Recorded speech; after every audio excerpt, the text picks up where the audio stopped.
भाई ऊर्जा से है। माननीय सभापति महोदय, मैं आपका धन्यवाद देना चाहूंगा कि आपने इस राज्यपाल के अभिभाषण पर मुझे बोलने का मौका दिया। और मेरे जो सामने सदस्य बैठे हैं सत्ता पक्ष के लोग, वो इस बात पे खुश है कि 6 महीने का सस्पेंशन हुआ, और वापस तो 6 महीने होने के बाद ही आया हूं मैं सदन में, उसमें कोई आपकी कोई बहादुरी नहीं है। तो सभापति महोदय कि हम वो लोग हैं जो संविधान का और इस चेयर का हमेशा जिन्होंने सम्मान किया है। हम लोग बाबा साहब अंबेडकर के उस संविधान को मानते हैं जिसमें ये चेयर इस सदन नहीं पूरे राजस्थान के लोगों की उम्मीदों की आकांक्षा है। और ये सब दुर्भाग्यपूर्ण घटना क्यों घटी, ये सारा गतिरोध क्यों हुआ? क्योंकि मेरे जो सामने सत्ता पक्ष के लोग बैठे हैं, ये ना जनता की उम्मीदों पे खरा उतर पा रहे और ना इनके मंत्री इस सदन में जवाब दे पा रहे, और उनके बचाव में स्पीकर साहब को आना पड़ा और उसकी वजह से मेरी सस्पेंशन हुई। और सभापति महोदय, ये तो शहादत है, ये तो जिंदा लोगों के हिस्से में आती है। तो ऐसा सस्पेंशन अगर जनता की आवाज उठाने के लिए मेरा बार बार हुआ तो भी मैं उस आवाज को उठाता रहूंगा।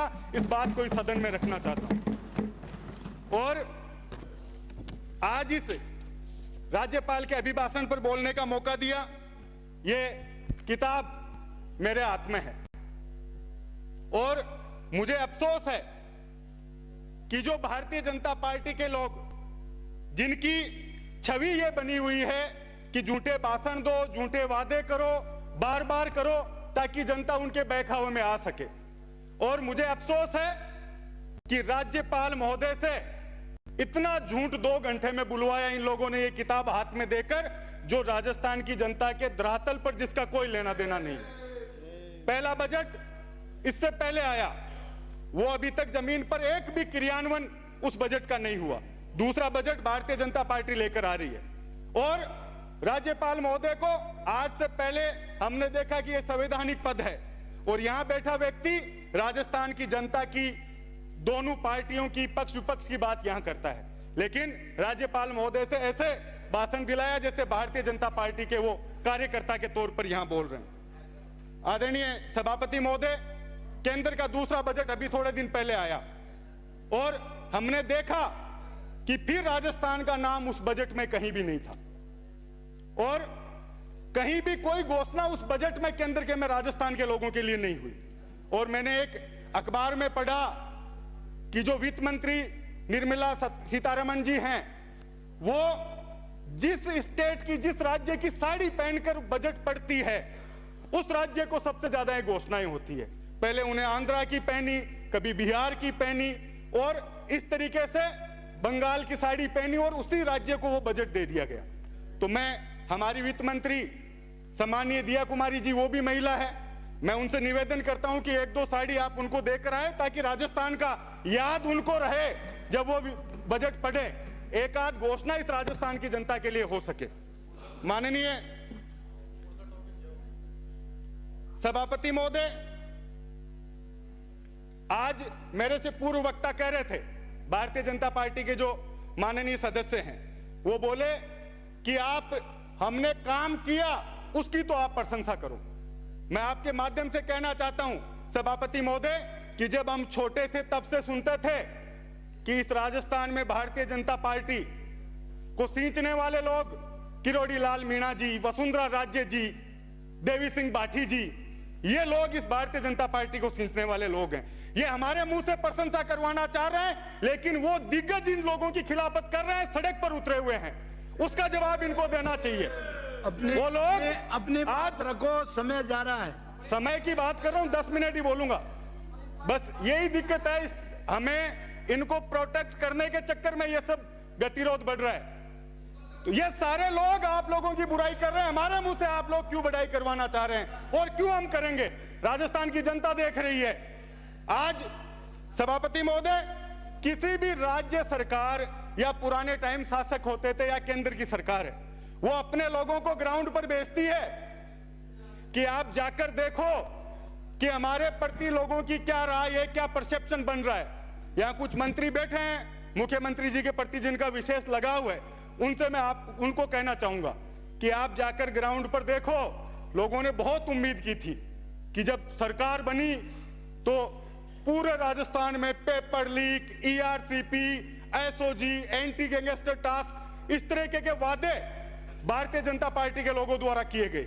और आज जब इन्होंने कहा हम मगरमच्छ पकड़ेंगे, पेपर लीक हो गया, हम राजस्थान के युवाओं को उसका न्याय देंगे, और अभी इस अभिभाषण में लिखा है कि हमने 100 मुकदमे दर्ज किए और 260 लोगों को गिरफ्तार किया है। लेकिन अब तक सभापति महोदय, जो लोग मगरमच्छ पकड़ने की बात कर रहे थे, जो मछलियां पकड़ी वो भी इनकी जाल से बाहर निकल गई, वो सारे जाके सब इंस्पेक्टरों की सबकी उनकी जमानत हो गई। ऐसा ही भर्ती परीक्षा रद्द करने को लेकर कभी क्या बयान आता है, कभी क्या बयान आता है। आज भी वो राजस्थान का युवा कह रहा है कि इन भजनलाल जी से तो पार पड़ने वाली नहीं है, ये तो सिर्फ भाषण दे सकते हैं। तो आपके मुख्यमंत्री की और आप लोगों की जो बची हुई छवि लोगों में बच सके, उसमें आप लोग कम से कम ऐसे कठोर कदम उठाओ ताकि राजस्थान की जनता कहे, युवा कहे कि जो वादे भारतीय जनता पार्टी लोगों से करके आई थी उस पर कुछ काम कर रही है। आदरणीय सभापति महोदय, इसमें बजट में बात हुई, इस अभिभाषण में बात हुई कि पूर्ववर्ती सरकार ने बिजली व्यवस्था खराब कर दी राजस्थान की।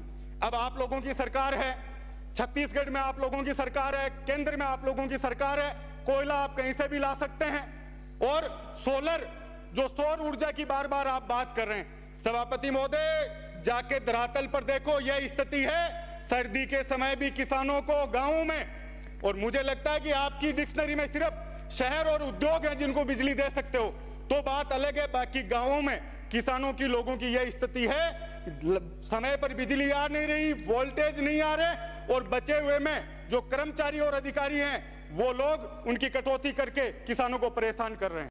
आज सौर ऊर्जा के जो आप लोग बड़ी लाइनें बिछा रहे हैं, हमारे समय भी चालू हुई, कोई भी तरीके की उनके लिए आप लोगों ने, सरकार ने मुआवजे की व्यवस्था नहीं की।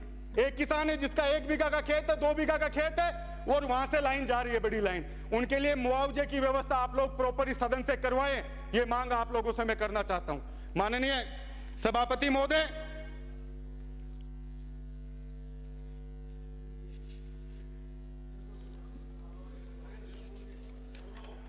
माननीय सभापति महोदय, मैंने जैसा कहा और मेरे पूर्व वक्ताओं ने भी कहा, सरकार की स्थिति और मुख्यमंत्री जी की जो छवि लोगों में बन रही है, उसको अगर आप लोग बचाना चाहते हैं, आप लोगों ने सबसे पहले मुस्लिम समुदाय को टारगेट किया, फिर एससी समुदाय को टारगेट किया, और मैं इस सदन में बड़ी जिम्मेदारी के साथ कह रहा हूं कि आप लोगों ने जिस तरीके से जाट समाज को शेखावटी और मारवाड़ में टारगेट किया है, वो आप लोगों को, जनता आप लोगों को जवाब देगी।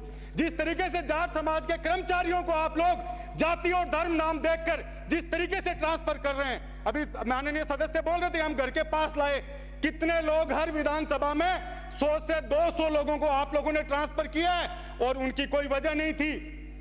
सभापति महोदय, पहले ट्रांसफर पोस्टिंग्स होती थी कि 2, 3, 5, 7 जो विधायक का नजदीक है, जो पार्टी की विचारधारा से ज्यादा बंदा, उनके ट्रांसफर कर दो, एक संदेश होता था। लेकिन आपने तो बाबू, लाइनमैन, चपरासी और जो लोग जिनका प्रोबेशन पूरा नहीं हुआ, उन लोगों के भी ट्रांसफर आप लोगों ने कर दिए। अभी जो मंत्री यहां बैठे हैं, मैं उनसे कहना चाहूंगा कि आप लोगों को यहां मंत्री इसलिए बनाया कि आप उस समाज का प्रतिनिधित्व कर रहे हैं। आप ये बात कहिए मुख्यमंत्री जी को कि आप किसी के प्रति दुर्भावना से आप ट्रांसफर ना करें, ये बात आप लोगों को पहुंचानी होगी। माननीय, आप जाके लिस्ट देखिए, आप माननीय मंत्री मेरे जिले के प्रभारी मंत्री हैं, आप जाके स्थिति देखिए प्रत्येक विधानसभा में किस तरीके से आप लोग दुर्भावना से उन लोगों को प्रताड़ित कर रहे हैं। कौन कर्मचारी अधिकारी चुनाव जिता देगा, लेकिन आप लोग उन पे अपनी दुर्भावना निकालने का काम कर रहे हैं, और मैं समझ सकता हूं ये सही भी हो सकता है। आप जाके देखो, आपने विधानसभाएं, थाने, तहसील, कचहरी सब लोग ठेके पे दे दिए लोगों को। जाके देखिए आप लोगों की छवि, गांव में घुसने नहीं देगी जनता। जिस तरीके से लोकसभा में आप लोगों की असर हुआ, वो अस्त्र दोबारा होगा आप लोगों का। आपको इस बात को ध्यान रखना होगा। अभी की चिंता ना करें, अभी खींवसर और झुंझुनू में दिया है आशीर्वाद लोगों ने। मुख्यमंत्री का नाम ले रहे हैं सर झुंझुनू में आशीर्वाद दिया है जनता ने। नहीं कर सकते। खींवसर झुंझुनू में आशीर्वाद दिया है जनता ने।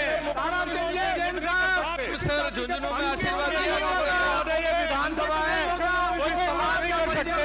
जाति का परिसर इस तरह से मुख्यमंत्री कोई गाली नहीं होती, कर्मचारी की कोई गाली नहीं होती। अधिकारी बोलना चाह रहे हैं संरक्षण दे। ये मुख्यमंत्री जी का नाम किसने इंगित कर रहे हैं? अन्य सभापति महोदय, मुख्यमंत्री जी का नाम गलत इंगित कर रहे हैं। ये जातिगत जहर घोलने का काम बता रहे हैं। जिस तरीके से अंकित नहीं होगा, अंकित नहीं होगा।